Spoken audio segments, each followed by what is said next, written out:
Even though you're stuck at home now, there are plenty of ways you can stay in shape, improve your body composition. Here are some ways you can do it.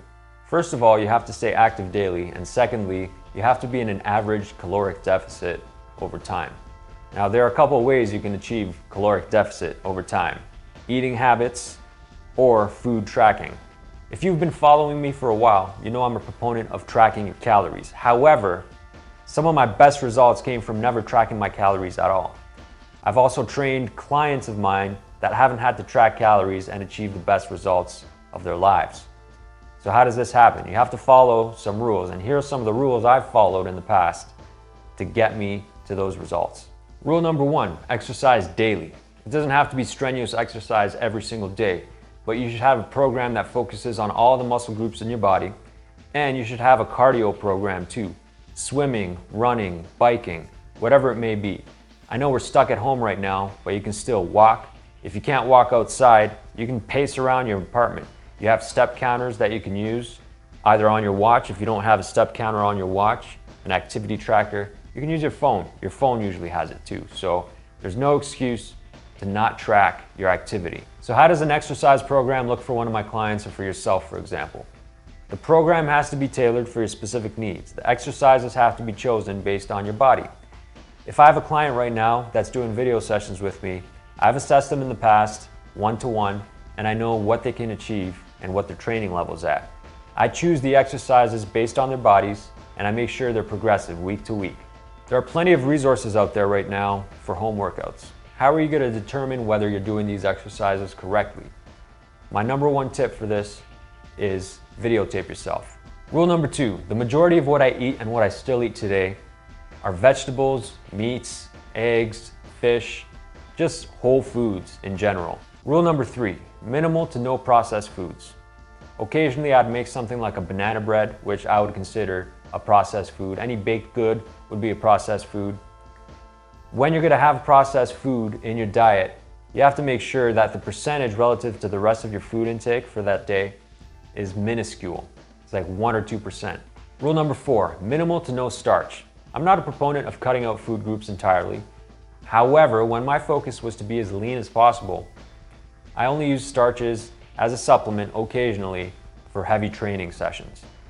Other than that, for most people, even if you exercise on a regular basis and you do weight training sessions, if you conduct a sedentary lifestyle like most of us do, you'll likely not benefit from a lot of starch in your diet. I would substitute the starches with more vegetables so that you fill up your stomach and you're going to be in more of a calorie deficit over time. I've had many clients drastically improve their body compositions by just limiting the amount of starches in their diet. Sticking to whole foods like meats, vegetables, eggs, fish, nuts, and seeds. It just simply tends to cause a caloric deficit over time if you stick to these rules. So these clients of mine that stuck to these rules never had to track, and they improved their body composition. I'll have to close this video off with another plug for tracking your food. You have free tracking apps available to you. Now, if you don't want to track forever, what you could do, for example, is track for a couple weeks and find what your calorie amount is for maintenance. Then if you want to lose weight, you're going to have to subtract from that 300 to 500 calories per day. And around that, you can formulate a meal plan that fits into that calorie range that'll get you to your goal. And then just stick to that. So you pre-make your meals and make sure you just eat those meals and nothing else throughout the day. Personally, I prefer to track my calories on a daily basis so I can be more flexible. I can eat whatever I feel like eating at the moment, throw my meals together, and I'll show you some examples of how I like to throw my meals together. I primarily have vegetables as my main part of the meal. Then I'll have some meat, maybe eggs, fish as a protein alternative to meat. And I'll have a healthy fat with that as well. Sometimes it'll be contained in the meat, like in fish, for example, it'll be that polyunsaturated fat. Daily tracking allows me to be more flexible and go with the flow. I can see where I'm at throughout the day in terms of protein, carbs, fats, and adjust accordingly on the fly. When I have a specific goal like getting leaner or gaining muscle, I can see where I'm at in terms of my calories, what my maintenance amount is based on my weight and how that fluctuates over time. And I can make adjustments for my daily calorie intake. So I can add more food if I'm trying to gain weight based on my maintenance calories. I have a few videos I made in the past on my Instagram profile and my website on how to track your calories and how to get into it. I also provide examples on my Instagram stories of how I put meals together. So if you're interested in improving your body composition and getting measurable results, tracking is always my best recommendation. I'll be sure to continue making content on tracking. There's plenty you can learn about yourself and your food when you start paying attention to all of the details. Remember, this is about optimizing your life, longevity, and performance. Take some interest in the way you eat. Feel free to find different approaches and combinations of food and find a system that works for you. If you're really adamant about not tracking your calories, there are different tools you can use that'll simulate that.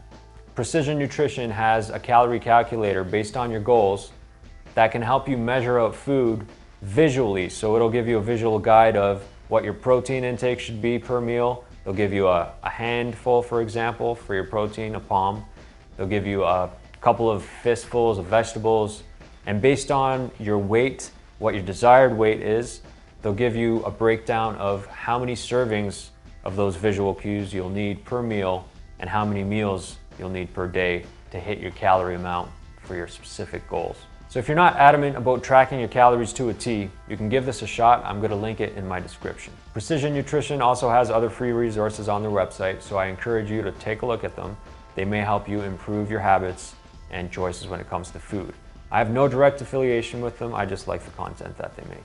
If you have any questions for me about food tracking, you can always comment below. You can DM me on my Instagram and I'll get back to you. If you're looking for home workouts to do to help improve your body composition, I'll be posting workouts that I do, either body part splits or total body workouts, on my Instagram stories, so feel free to follow me and check them out.